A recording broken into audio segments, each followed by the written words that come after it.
Olá, pessoal, boa noite, tudo bom? Meu nome é Cássia Eduardo, eu sou médica veterinária. E antes de começar falando um pouco sobre o nosso tema de hoje, eu gostaria de agradecer ao convite do primeiro Congresso Nacional de Medicina Veterinária Online, o CONVET, pela oportunidade de estar compartilhando um pouco sobre esse assunto que eu gosto tanto de falar, que é patologia reprodutiva felina, principalmente dando ênfase na biométrica.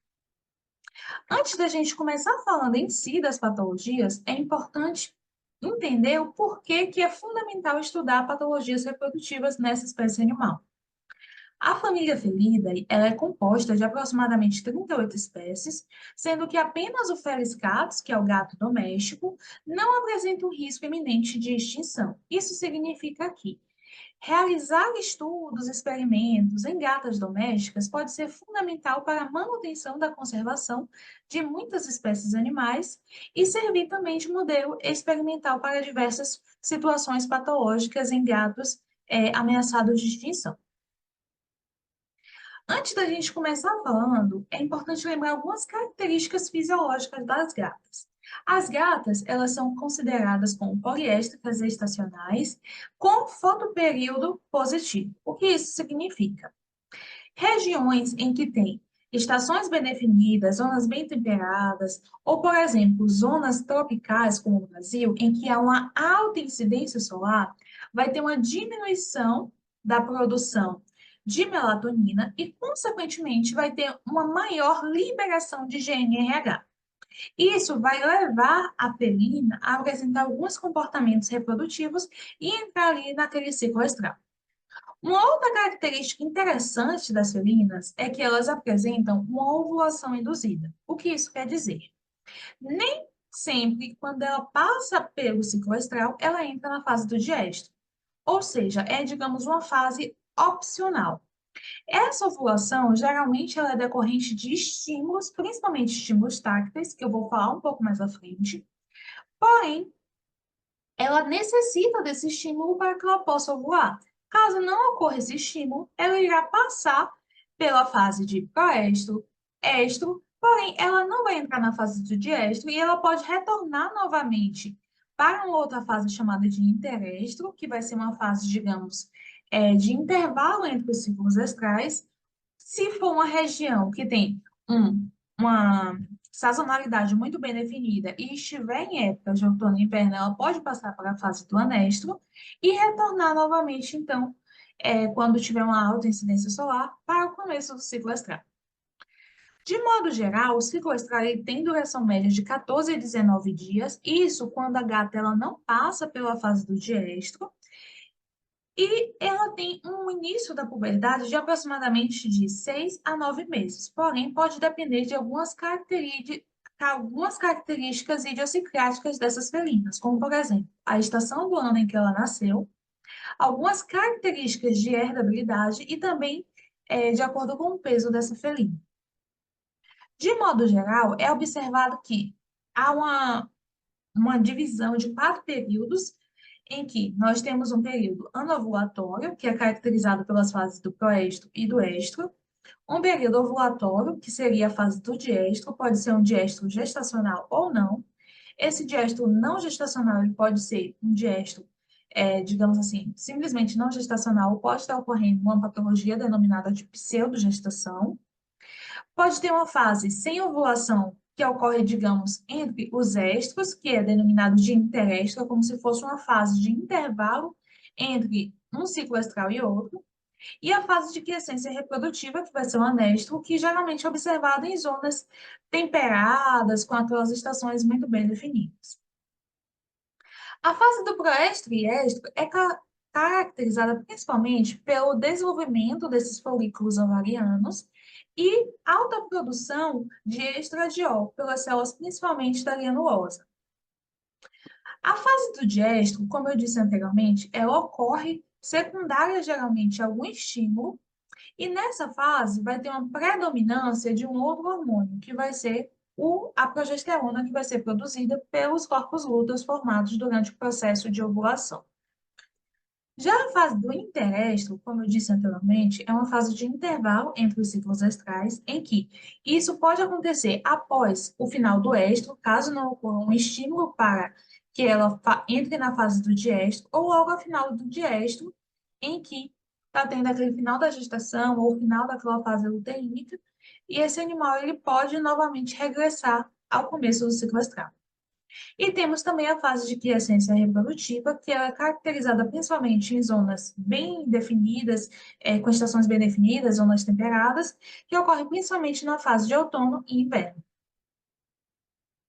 Falando agora um pouco mais especificamente sobre cada fase, na fase do proestro, que tem duração em média de 1 a 2 dias, com a diminuição da melatonina, vai ter um estímulo para maior produção de GNRH lá no hipotálamo, que lá na pituitária anterior vai estimular a produção principalmente de FSH, que é aquele hormônio folículo estimulante, que lá nos ovários vai estimular as células da camada granulosa a produzirem grande quantidade de estrogênio ou estradiol. Nessa fase, a felina ela pode apresentar alguns comportamentos, como, por exemplo, vocalização, lordose, que vai ser esse agachamento, é, lordose, agachamento e vocalização e também afabilidade. Porém, nessa fase ainda não ocorre a aceitação ao macho. Na fase subsequente, que vai ser o estro, que tem duração média de 7 dias, podendo variar de 6 a 10 dias, além de apresentar todas essas características comportamentais, ela vai apresentar receptividade ao macho, e por isso essa fase é classificada como cio propriamente dito. No útero também vai ter algumas alterações microscópicas que são bem características dessa fase, em que vai ter um aumento da vascularização daquele endométrio e também um aumento da proliferação daquela camada endometrial. Nessa fase, vai ocorrer também o relaxamento cervical. Isso acontece porque o útero está pensando, nossa, eu estou aqui entrando em uma fase reprodutiva, se houver algum tipo de estímulo para que ocorra o processo de ovulação, eu possivelmente posso engravidar, então eu vou preparar todo o ambiente, aumentando a quantidade de glândulas, aumentando o espessamento do endométrio, e vou relaxar a cervix. Por quê? Durante o processo de fertilização, vai facilitar com que os espermatozoides eles entrem dentro desse útero. Então, ele se prepara, digamos assim, para uma possível gestação. A fase do diestro, como eu disse, ela é ovulação dependente. O que isso quer dizer? Nem sempre que ela está na fase do estro, ela passa para a fase do diestro.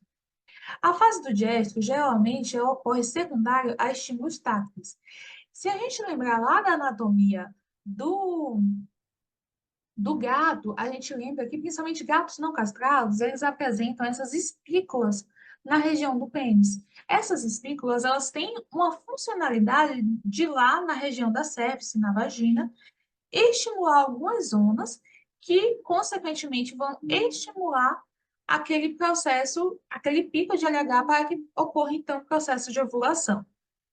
É relatado também que alguns outros estímulos, como por exemplo estímulos visuais e alguns estímulos de feromônios, podem desencadear essa ovulação. Isso ocorre principalmente em regiões de gatis, em que está tendo uma alta concentração de gatas, e essas gatas elas podem estimular uma a outra a, para que ocorra esse processo de ovulação. Nessa fase, é a fase em que ocorre a gestação ou a pseudogestação, quando se tratando de uma forma patológica, ou simplesmente o diestro não gestacional, e tem duração média de 60 dias, podendo variar também de 40 dias. Isso quando for uma pseudogestação ou um diestro não gestacional, esses 40 dias. Gestação geralmente tem duração média de 59, 58 até 62 dias.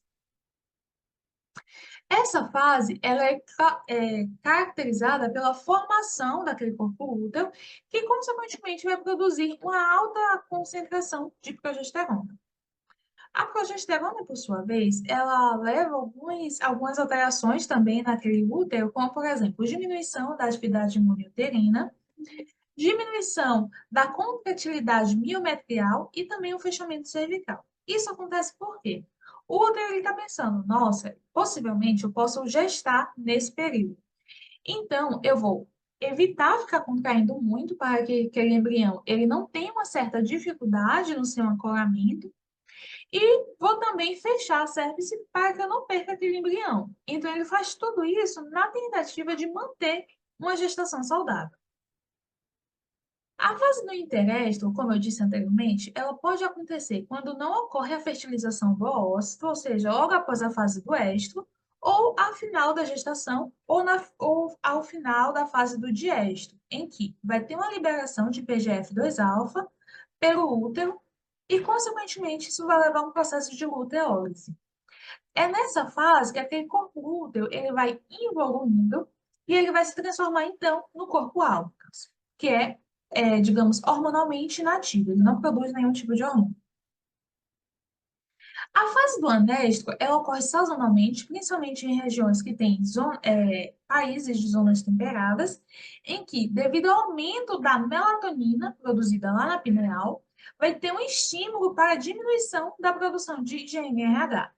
Consequentemente, vai ter uma diminuição dos níveis de FSH, não vai ter aquela alta concentração de estrogênio, e isso vai ser caracterizado, essa fase, pela diminuição de hormônios sexuais e os níveis de estradiol e progesterona, eles vão estar em níveis basais. E a felina, consequentemente, vai ter aquela característica de inatividade cíclica, ou seja, ela não vai apresentar aqueles comportamentos reprodutivos característicos. Aqui só um esquema para relembrar como é que funciona, então, esse ciclo estral da gata, iniciando pela fase do pré-estro, que vai ter aquele recrutamento de folículos, a gata apresenta alguns comportamentos, mas ainda não tem aceitação ao macho. A fase do estro, em que, além de apresentar todos aqueles comportamentos, vai ter também a aceitação ao macho, já que é o ciclo propriamente dito. Ela vai ovular, caso afirmativo, e ela ovule, ela pode passar para a fase do diestro, seja esse um diestro normal, sem gestação, um diestro gestacional ou um diestro com uma característica de pseudogestação. Caso ela não ovule, ela vai passar para a fase do interestro e retornar novamente para a fase do proestro. O interestro ele pode acontecer também secundário à fase do diestro, perdão, e ela volta para a fase do interestro, retornando para a fase do proestro. Quando está tendo a diminuição da iluminação, ou seja, perdão, quando está tendo a diminuição da incidência luminosa, vai ter um aumento da melatonina e, consequentemente, esse animal ele pode passar para a fase do anéstico sazonal e, quando houver novamente aumento dessa luminosidade, ela volta para a fase do proestro, reiniciando, então, o seu ciclo estral. As principais doenças reprodutivas observadas em gatas, a gente pode destacar a piométrica, a hipertrofia mamária, a distocia, a pseudogestação, que pode estar associada ou não à galactorreia, a síndrome do ovário remanescente, cistos foliculares, mastite e também metrites. A piometra, eu vou dar um pouco de destaque maior, porque ela é caracterizada como a doença inflamatória principal do trato reprodutivo, tanto de cadelas quanto de gatas. A piometra ela é caracterizada pelo acúmulo de exudato purulento dentro do útero e geralmente ocorre associada à hiperplasia daquelas glândulas endometriais, e isso geralmente decorre de um desequilíbrio entre os principais hormônios, como estradiol e progesterona, os principais hormônios sexuais, e associado também à infecção bacteriana ascendente. Então, quais são as predisposições para o desenvolvimento da piometra? Vocês devem estar pensando, nossa, piometra em gatas não é tão observado quanto em cadelas. Por que será? Primeiro, diestro. O diestro ele é caracterizado pelo aumento da progesterona, não é isso? A progesterona ela tem uma característica muito interessante em que ela causa sensibilização endométrica. O que isso significa? Toda vez que a gata ou a cadela ela passa por um ciclo estral e passa por essa fase do diestro, o útero vai se tornando cada vez mais sensível àquela própria progesterona. E já que a progesterona ela é caracterizada também, né? Ela tem aquela funcionalidade de diminuir a contração uterina, fechamento de cérvix. Ela também auxilia na produção de grande quantidade de muco pelas células é, das glândulas endometriais. Então, tudo aquilo vai favorecer um ambiente para a colonização bacteriana. Por isso que em gatas acontece um pouco menos frequentemente do que em cadelas, porque já que a gata, nem sempre que ela passa pelo ciclo menstrual, ela passa por essa fase do diestro, ela tem, digamos, uma diminuição dessa sensibilização à progesterona. Por isso que também, quando a gente observa em gatas, geralmente são gatas não castradas e com idade avançada, geralmente por ter passado por vários ciclos estrais e ter esse processo de sensibilização. Uma outra, então, como eu disse, né, uma outra predisposição seria animais de meia idade a idosos, ou seja, animais com geralmente acima de 9 anos. Quando observado em animais jovens, geralmente a gente observa secundário àquelas hormônios terapias, ou seja, aplicação de progestágenos exógenos. Isso pode também sensibilizar aquela mucosa uterina e, consequentemente, levar a um processo de biométria. E também aqueles animais que apresentam irregularidades do ciclo estral, ou seja, aquelas gatas que apresentam distúrbios reprodutivos, principalmente pseudogestação, pode estar associada a um maior risco de desenvolvimento de piométria.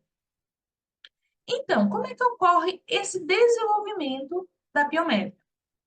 Importante lembrar que lá no ciclo estral, antes da fase do diestro, nós temos a fase do proestro e a fase do estro, que é caracterizado pela alta concentração de estradiol. Isso vai ser fundamental para o desenvolvimento da biométrica, porque além da progesterona sensibilizar o útero, ou seja, além de vários ciclos estrais estarem sensibilizando o útero, o estradiol ele faz uma coisa muito parecida com isso. Quando ele chega lá no útero, ele vai causar uma sensibilização do útero aos próprios receptores de progesterona. Ou seja, a ligação do estradiol aos seus receptores sensibiliza outros receptores de progesterona a se ligarem com maior afinidade a eles. Além disso, nessa fase, na fase do estro, vai ter aquela abertura cervical. Essa abertura cervical ela vai favorecer que bactérias, principalmente E. coli, e outras bactérias que são comuns da flora vaginal normal, ascendam para aquele útero. Algumas outras bactérias incluem Staphylococcus, Streptococcus, Klebsiella, Morganellas e também Pseudomonas. Quando esse animal ele chega na fase do diestro, com o aumento da progesterona, vai ter então aquela fase de relaxamento uterino, aumento da secreção das glândulas, aquele efeito anti-inflamatório e também o fechamento cervical. Tudo isso associado principalmente esse aumento da secreção de glândulas, que pode resultar em um aumento da hiperplasia endometrial cística, vai favorecer para aquele ambiente se tornar completamente propício para a colonização bacteriana. Ou seja, é um ambiente que está tendo diminuição da atividade imune, está tendo diminuição da contratilidade, ou seja, se tiver um acúmulo de pus, o útero ele não vai ter tonicidade para estar contraindo e expulsando aquela grande quantidade de exudato, e o útero ele vai estar completamente relaxado. Então, a bactéria ali está um local perfeito. Então, isso vai favorecer a proliferação dessas bacterianas e pode levar, então, a esse acúmulo de exudato dentro da cavidade uterina. O fechamento cervical, ele vai ser interessante também, porque isso pode diferenciar dois principais tipos de piométria, que vai ser a piométria do tipo fechada ou aberta, sendo que a do tipo fechada, ela apresenta significantemente um prognóstico bem pior do que a piométria do tipo aberta, porque tem o risco de endotoxemia, tem o risco de ruptura daquele útero e, consequentemente, extravasamento daquele exudato para dentro da cavidade abdominal. E esse animal ele falecer por uma peritonite, e algumas outras consequências que a gente vai ver mais à frente. Uma outra coisa interessante em casos de piometras em gatas é que os gatos, eles apresentam uma peculiaridade de não apresentar tantos sinais clínicos. Então, é um animal que geralmente ele pode apresentar sinais discretos, como, por exemplo, anorexia, depressão e outros sinais inespecíficos, que muitas das vezes a gente não correlaciona diretamente com a piometria. Como, por exemplo, letargia, apatia, poliúria, polidipsia, diarreia, vômito, febre, que muitas vezes é pouco frequente. Então, quando não está diretamente associado àquele principal sinal clínico, que vai ser a descarga vaginal, muitas vezes pode passar desapercebido que esse mulher está entrando em um processo de piometra e, consequentemente, também pode estar correndo um risco maior de endotoxemia.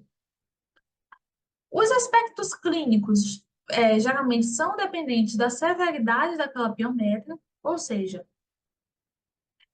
como aquela piometra está se comportando.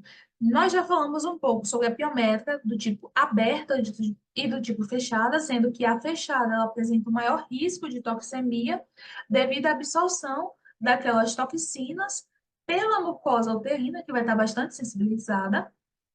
Vai depender também do tempo, principalmente entre o diagnóstico e o tratamento, ou seja, eu comecei a perceber que o animal está mais apático, ele está anoréxico, ele está apresentando um pouco de descarga vaginal, deixa eu iniciar logo um tratamento de antibiótico terapia, verificar por ultrassom se aquilo é realmente um processo de piometra para que possa fazer o procedimento cirúrgico.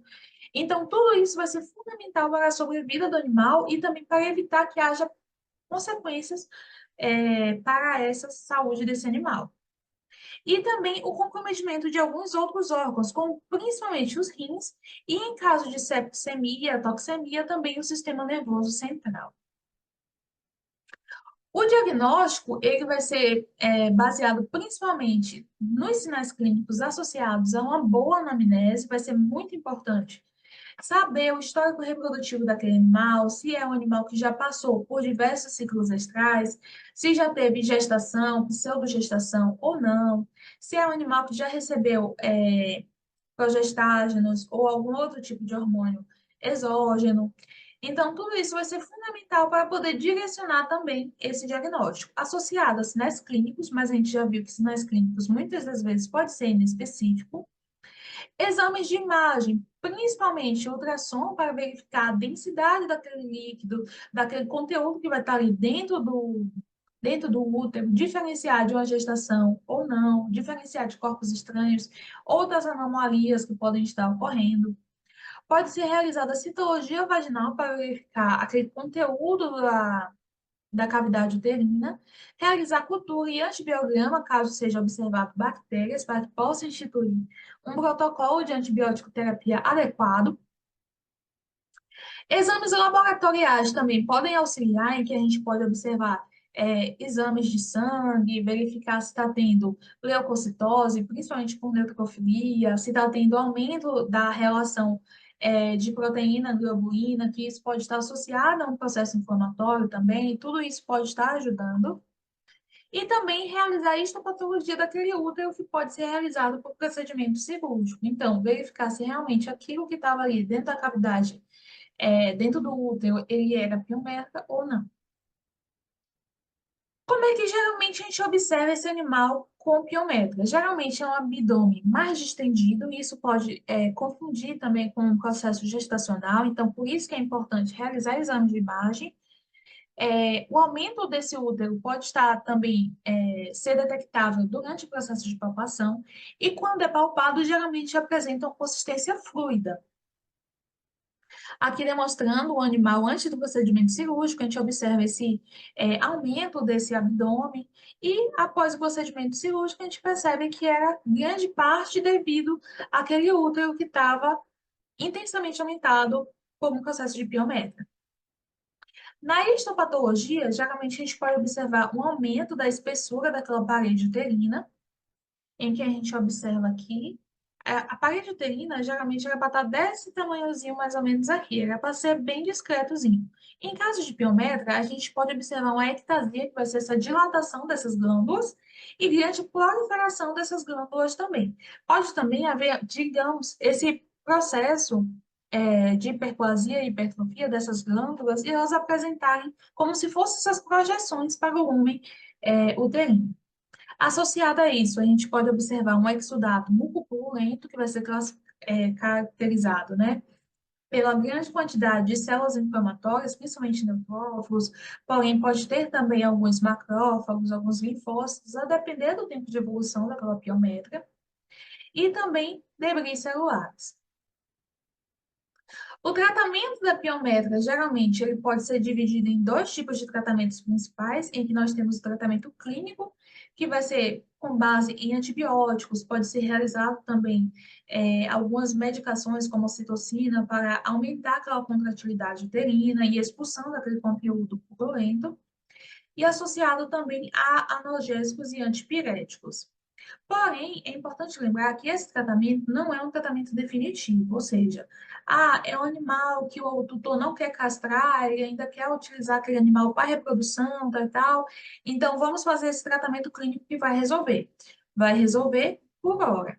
Porém, aquela piometra, ela pode recidivar, ela pode se apresentar novamente ali no futuro e causar também consequências para esse animal. O tratamento que é considerado definitivo e o mais seguro atualmente é o procedimento cirúrgico, que vai ser a retirada do útero e ovários, e isso vai impedir que haja, por exemplo, aquela recidiva de piométria. Importante lembrar que, em alguns casos, quando não retira completamente aquele útero, pode ter piométria de culto uterino. Isso também é uma coisa que é importante ficar atento durante o procedimento cirúrgico para não deixar nenhum resquício de útero ali dentro da cavidade abdominal. O prognóstico, ele vai ser dependente de alguns fatores, principalmente do tempo entre o diagnóstico e o tratamento. Vai depender do estado geral do animal e do comprometimento de alguns órgãos, principalmente rim, sistema nervoso e fígado. Se o animal ele apresenta ou não algumas doenças concomitantes, que podem estar também diminuindo a imunidade do animal, prejudicando e sobrecarregando mais ainda esses órgãos, como fígados e rins.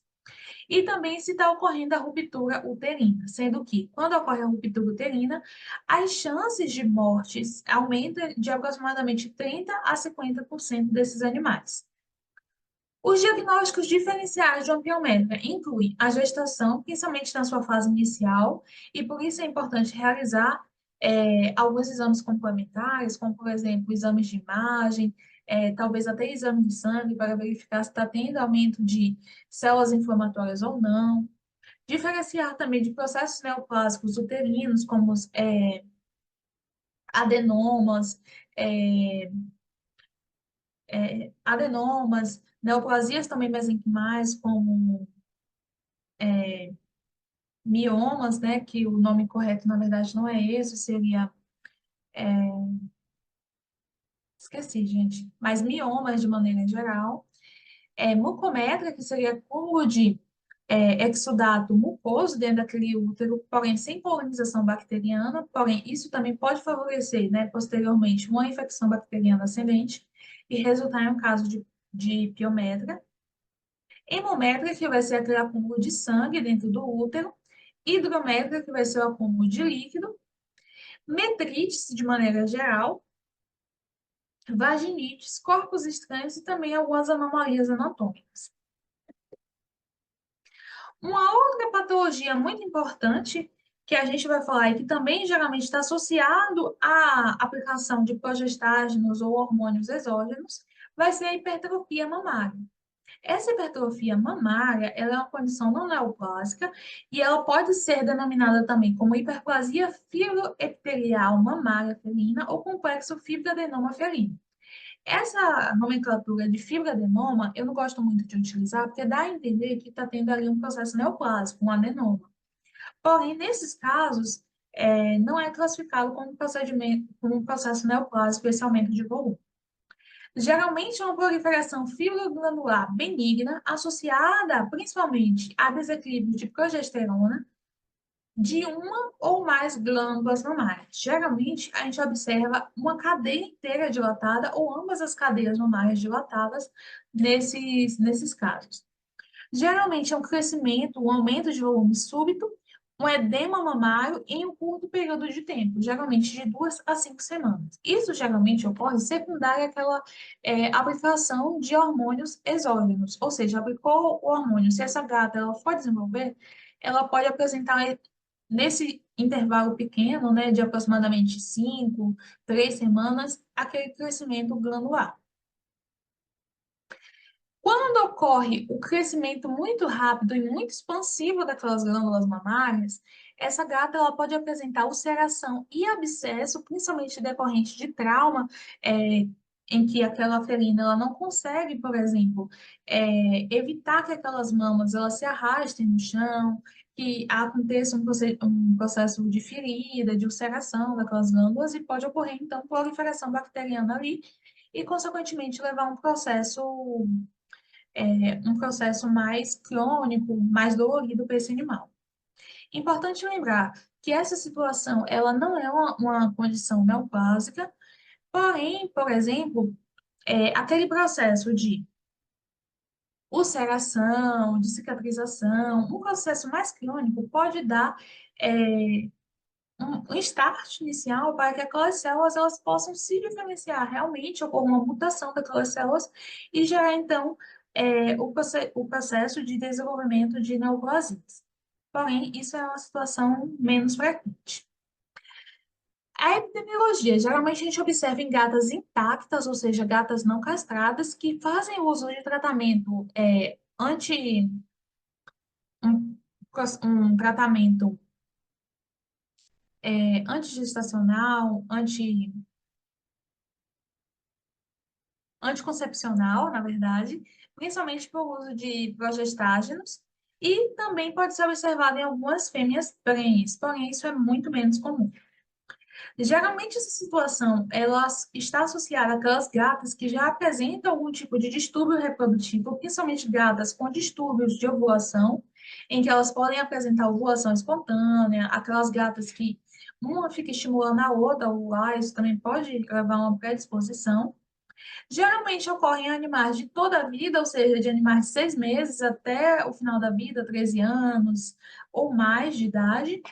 E, como eu disse, geralmente está associado a tratamento anticoncepcional, e isso também pode ocorrer em machos que apresentam, principalmente, aumento desses esteroides sexuais femininos. Deixa eu passar.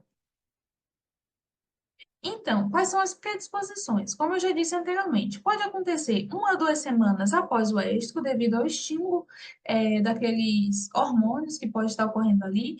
1 a 2 semanas após o estro, geralmente esse animal está se encontrando na fase do diestro, então pode ser que aquela progesterona produzida de forma natural esteja estimulando de forma exacerbada aquelas glândulas mamárias. Pode ocorrer de 2 a 5, 6 semanas após o tratamento hormonal. Pode ocorrer devido principalmente a uma sensibilização prévia de estradiol e posteriormente de progesterona, e pode também levar a uma extrema sensibilidade daquela glândula mamária à ação de esteroides sexuais, ou seja, da mesma forma que ocorre no útero aquela sensibilização, nas mamas essa sensibilização ela também pode estar ocorrendo e esse animal vai apresentar uma maior predisposição para o desenvolvimento dessa hiperplasia mamária. É importante lembrar, agora falando de um aspecto um pouco mais molecular, que os receptores de progesterona, que são esses PRs, principalmente a isoforma A e B, elas estão associadas à estimulação da proliferação celular pela ligação de progestágenos ao seu próprio receptor de progesterona e estimula uma ação mitogênica, ou seja, de proliferação, associada àquele hormônio de crescimento, que vai ser o GH, associado ao fator de crescimento semelhante à insulina, que é o IGF-1, nas células mamárias dessas felinas.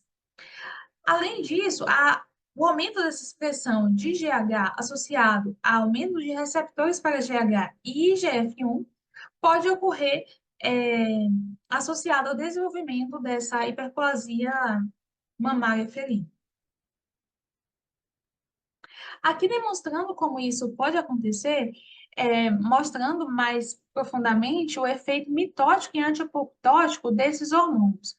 Então, o GH, que vai ser aquele hormônio do crescimento, e os seus receptores, principalmente associado a glicocorticoides e outros esteroides sexuais, como, por exemplo, estradiol e progesterona, vão estar associados ao processo de proliferação daqueles ductos mamários. A progesterona, principalmente, vai estar associado ao aumento daquela quantidade de glândulas mamárias e também Quando está associado ao aumento da prolactina, pode estar tendo também aquele aumento do processo de aveologênese e também diferenciação lactogênica daquelas glândulas mamárias. Isso geralmente ocorre de forma fisiológica, durante o ciclo escravo e gestação, porém ocorre também de forma patológica nos casos de hiperplasia mamária. Então, como é que ocorre? Os receptores de progesterona em células estromais e células epiteliais vai estimular um processo de proliferação, principalmente levando à ramificação do quital mamária, e o estradiol, com o seu receptor para estradiol, que vai ser o ER, vai estar associado também ao alongamento e bifurcação do quital, e isso pode levar, então, àquele processo de hipertrofia mamária. Geralmente, os níveis séricos de progesterona, eles podem estar normais, e isso acontece porque, na verdade, não é que esteja, talvez, aumentando em grande quantidade aquela progesterona. É porque aquela mama ela já estava sensibilizada a progesteronas anteriores, e isso pode levar a uma resposta exacerbada e perturbada daquele tecido mamário. Os aspectos clínicos, geralmente a gente observa aumento das mamas, geralmente é um aumento mais difuso, em que a gente observa toda a cadeia aumentada, como a gente pode observar aqui, porém pode acontecer de algumas formas isoladas, em que há um aumento, digamos, de uma mama ou de apenas duas mamas, enfim. Geralmente essas mamas apresentam um aspecto mais firme. Essas gatas elas podem apresentar apatia, principalmente por dificuldade de locomoção, porque isso às vezes pode incomodar essas gatas a se locomoverem de forma normal. Pode apresentar febre, porém também é pouco frequente. Como eu já disse anteriormente, pode levar a uma dificuldade de locomoção pelo aumento exacerbado dessas glândulas mamárias. Pode apresentar dor, isso principalmente se esses animais eles apresentarem ulceração dessas mamas.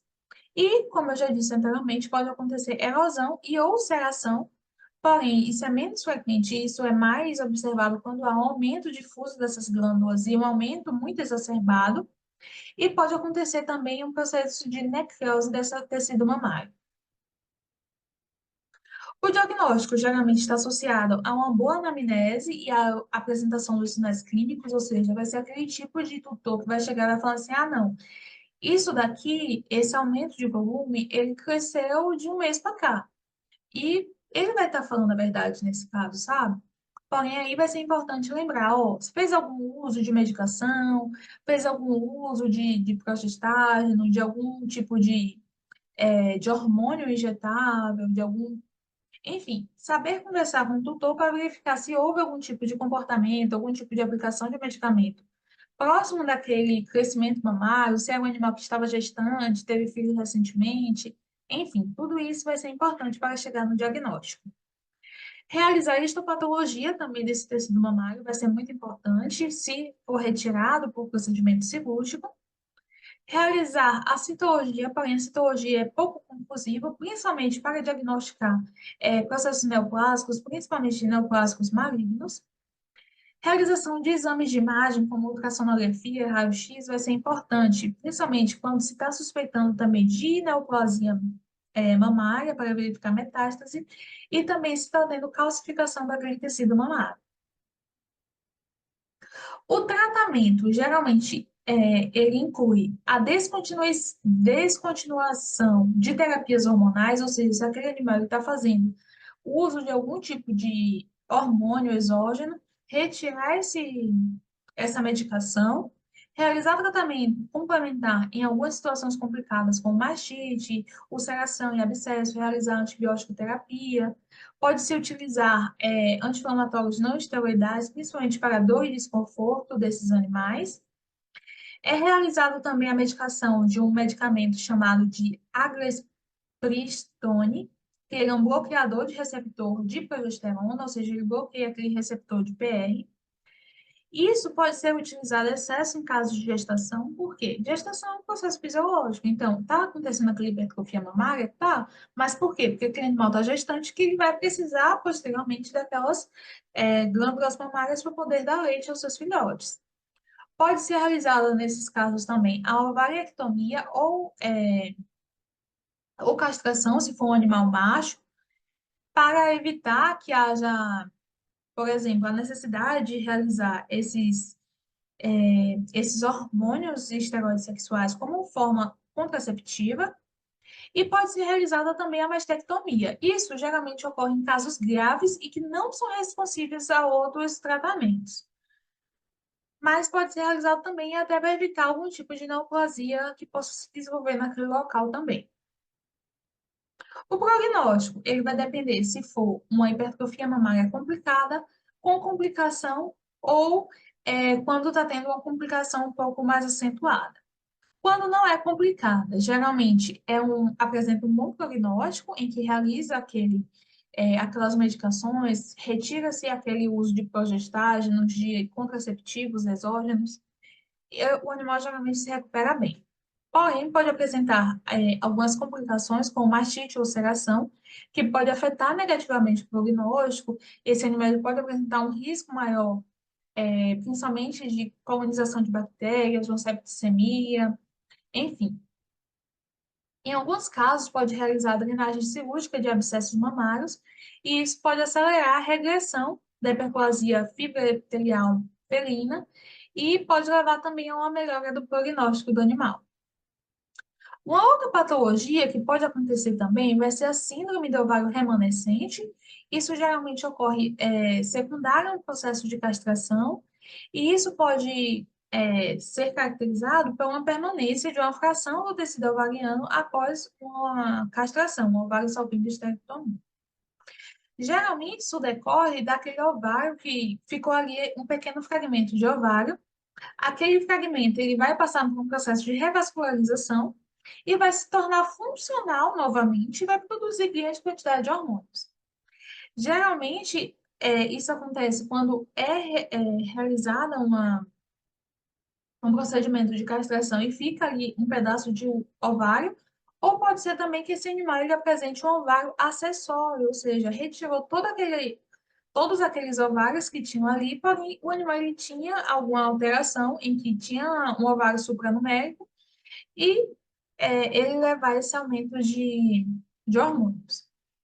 E também pode estar associado a excesso de administração de estrógeno, que pode também causar uma hiperplasia daquele ovário e, consequentemente, levar a uma maior possibilidade de deixar ali um pedaço de tecido ovariano.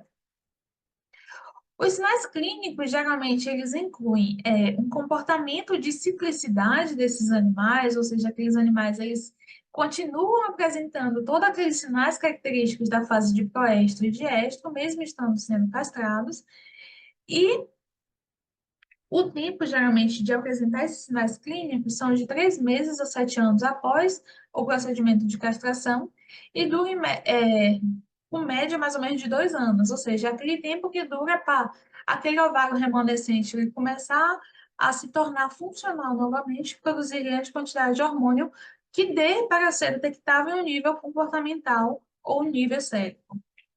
O diagnóstico geralmente inclui aqueles sinais clínicos que são característicos de fase do ciclo estral, como vocalização, lordose, agachamento, afabilidade. Pode ser realizado também a citologia vaginal, que a gente pode observar descamação de algumas células que podem variar as suas características de acordo com a fase estral daquele animal. Dosagem hormonal, que a gente vai ver um pouco mais acima dos níveis que seriam considerados basais para animais castrados. Pode ser realizada também a ultrassonografia abdominal, em que vai observar a presença daquele hormônio, ou daquele ovário supranumerário ou daquele ovário remanescente. E também pode ser realizada uma laparotomia exploratória. Porém, laparotomia exploratória, geralmente ela é realizada mais quando for fazer algum outro tipo de cirurgia, de algum outro tipo de processo cirúrgico, que aí já aproveita e verifica se está tendo aquele remanescente. Isso pode ser realizado também quando há uma suspeita de neoplasia da cavidade abdominal, ou seja, uma neoplasia vaginal, alguma neoplasia uterina ou ovariana, que pode ser observado se tem a presença ou não daquele ovário remanescente ou supranumerário. Os diagnósticos diferenciais geralmente incluem neoplasias vaginais, vaginites, tumores de adrenais e também terapia exógena de estrógenos, que também poderiam estar causando aqueles sinais clínicos no animal. E o tratamento geralmente é um tratamento cirúrgico que vai ser realizada novamente a excisão daquele tecido ovariano remanescente, geralmente por uma laparotomia ou uma laparotomia exploratória. A facilidade depende da fase do ciclo estral, ou seja, se aquele animal ele está na fase de anéstico, vai ser bem mais difícil encontrar aquele tecido ovariano, porque não está tendo proliferação, não está tendo uma grande quantidade de folículos, não está tendo corpo útero. Então, isso vai prejudicar mais ainda a capacidade de visualização daquele cirurgião, daquele tecido ovariano remanescente. E por isso também é importante realizar a dosagem hormonal antes da realização desses procedimentos cirúrgicos. Geralmente, a presença desses sinais clínicos a gente observa de 2 a 4 semanas é, após aquela retirada inicial, né, perdão, 2 a 4 semanas após a fase do éstrone, para que tenha o melhor resultado da localização do tecido ovariano. Então, é recomendado esperar que o animal esteja ou na fase estral ou na fase do diéstole para que possa realizar essa ressecção cirúrgica desse tecido ovariano. Uma outra patologia que também é, de certa forma, comum de acontecer nos animais vai ser a pseudogestação e a galactorreia, que geralmente vem acompanhando uma e outra. Também é caracterizada por uma nomenclatura chamada de gestação psicológica. É menos frequentemente relatados em gatas do que em cadelas, porque isso também está associado a distúrbio da progesterona. E como a gente viu lá no começo, a progesterona em gatos ocorre de forma mais, digamos, ocasional do que em cadelas. Geralmente ocorre em gatas não castradas e geralmente naquelas gatas que apresentam ovulação espontânea e geralmente não está associada à presença do macho. Esse animal, ele geralmente apresenta uma resposta hormonal e comportamental muito parecida com animais gestantes e vai mimetizar todas aquelas características de gestação. Lembrando que nem sempre que o animal está ciclando, ele passa por essa fase de ovulação para entrar na fase do diestro. E quando está tendo um estímulo para a ovulação, vai ter aquela formação do corpo útero com aumento de progesterona, diminuição de estradiol, e isso vai levar a alguns sinais clínicos comportamentais muito similares a um processo realmente de gestação. Importante lembrar que o corpo útero em gatas gestantes tem duração média de 60 a 65 dias, que vai ser aquele período de gestação da gata. Porém, em gatas não gestantes, ele vai ter um período de funcionalidade um pouco menor, de 40 a 45 dias. Isso também pode auxiliar no diagnóstico para verificar se aquele animal está realmente gestante ou não.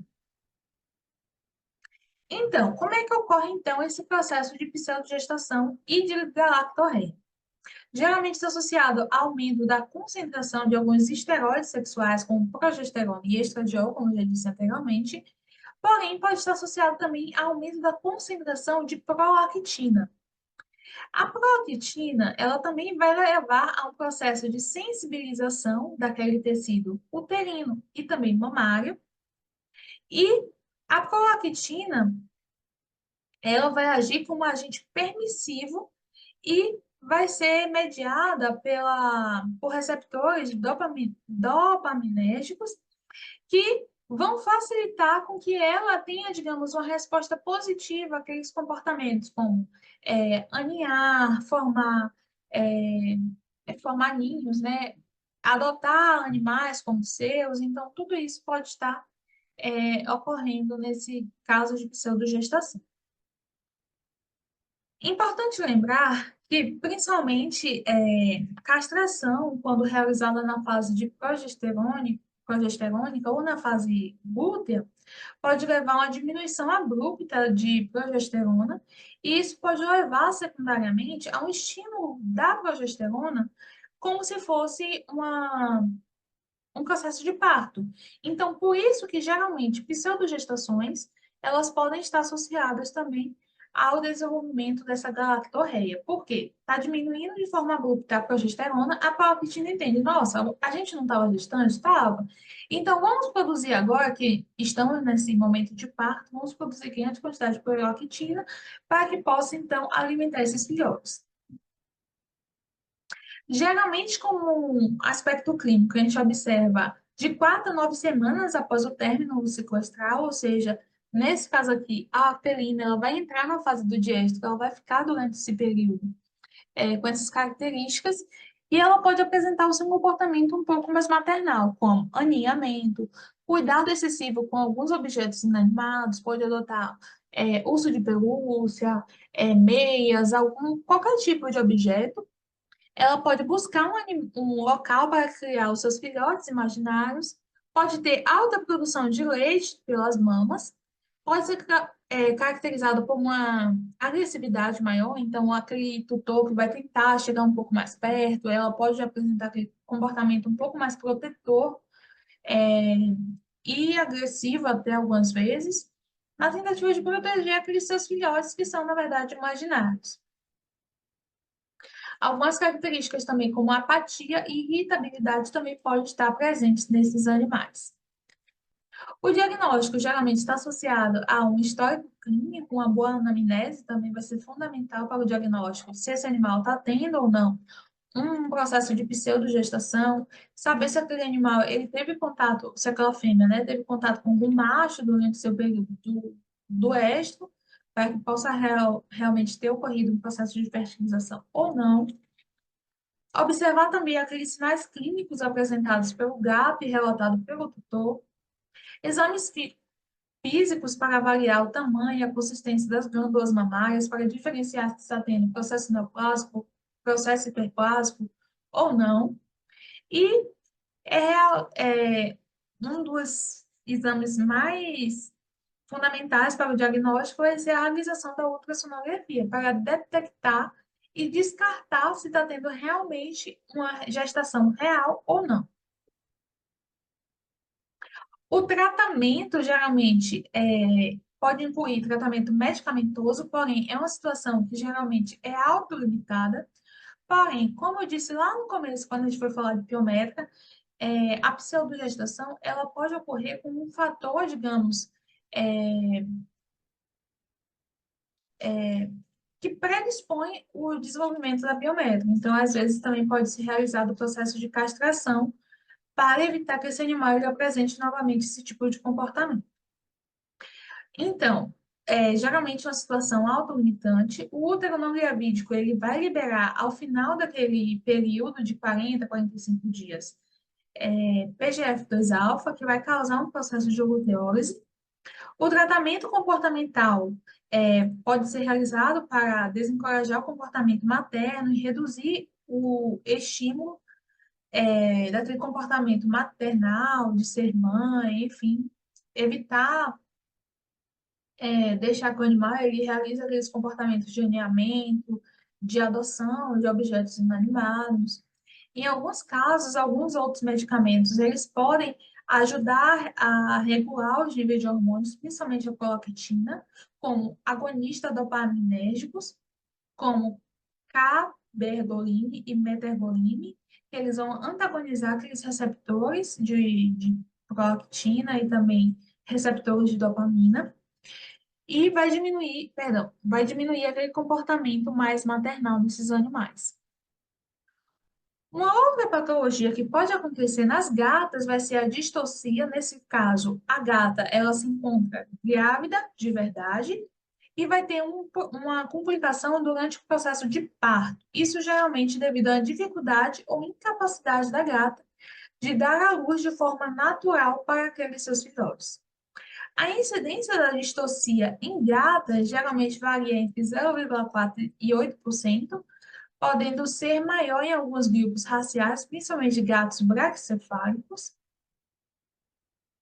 e geralmente é classificado com duas causas principais, em que podem ser causas maternas ou causas fetais, e dentre as causas maternas, a gente pode citar a inércia uterina, em que vai ter uma incapacidade do útero em se contrair de forma adequada, ou processos obstrutivos, como, por exemplo, problemas maternos, problemas fetais ou combinação de ambos esses fatores. Algumas outras causas comuns incluem a má apresentação fetal e também malformações daquele embrião. É importante lembrar que a inércia uterina ou a atonia uterina, elas podem ser classificadas como primárias ou secundárias. Na primária, o útero ele não vai ser capaz de iniciar as contrações para impulsionar o trabalho do parto. É uma situação mais rara e geralmente está relacionado a problemas do próprio útero materno, como falta de resposta a hormônios que vão desencadear essas contrações, como, por exemplo, receptores de ocitocina. A secundária, ela é um pouco mais frequente do que a primária, e nela, geralmente, o útero ele inicia pelas contrações, porém, as contrações elas podem apresentar-se enfraquecidas ou elas pararem depois de um tempo. Geralmente, isso decorre de uma fadiga uterina, distensão excessiva do útero, obstruções do canal de parto, desequilíbrios hormonais, processos estressantes e complicações também de partos anteriores. Os sinais clínicos da distocia geralmente incluem a ausência da progressão do trabalho de parto, em que aquela gata ela pode iniciar aquele procedimento de contração uterina e depois apresentar uma atonia uterina secundária, e ela pode apresentar contrações prolongadas e sem a expulsão daqueles filhotes. É caracterizada também pela presença de desconforto ou dor, em que ela pode apresentar sinais clínicos de desconforto, como inquietação, vocalização. A gata ela pode ficar um pouco mais agitada, pode apresentar gemidos ou tentativas repetidas de se aninhar ou se acomodar em locais diferentes para minimizar aquele desconforto abdominal. Ela pode apresentar descarga vaginal anormal, principalmente se tiver bloqueio daquele canal do parto, ou uma má apresentação fetal. Essa descarga ela pode incluir conteúdo sanguinolento, pode ser fluido amniótico e pode ser verde ou marrom, e também pode apresentar a presença de muco. Caso ocorra um processo de distocia muito longo, pode ocorrer a maceração fetal também e ocorrer, dentro dessas descargas vaginais anormais, a expulsão daquele feto macerado.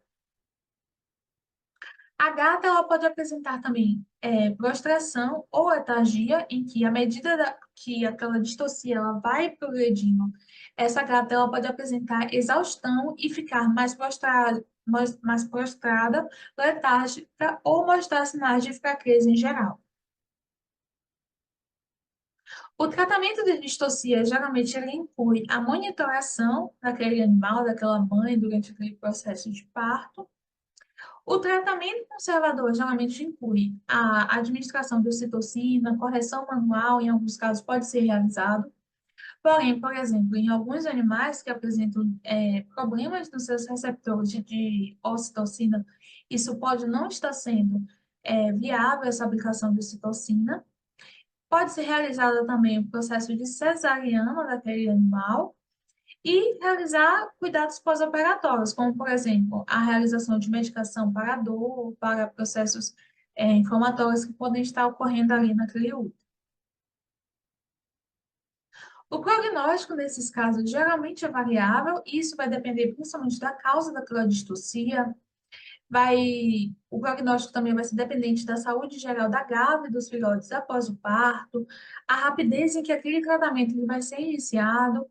E em casos graves de distocia, ou quando o tratamento ele é muito atrasado, o prognóstico ele vai ser muito mais reservado do que aqueles animais que receberam atendimento veterinário imediato.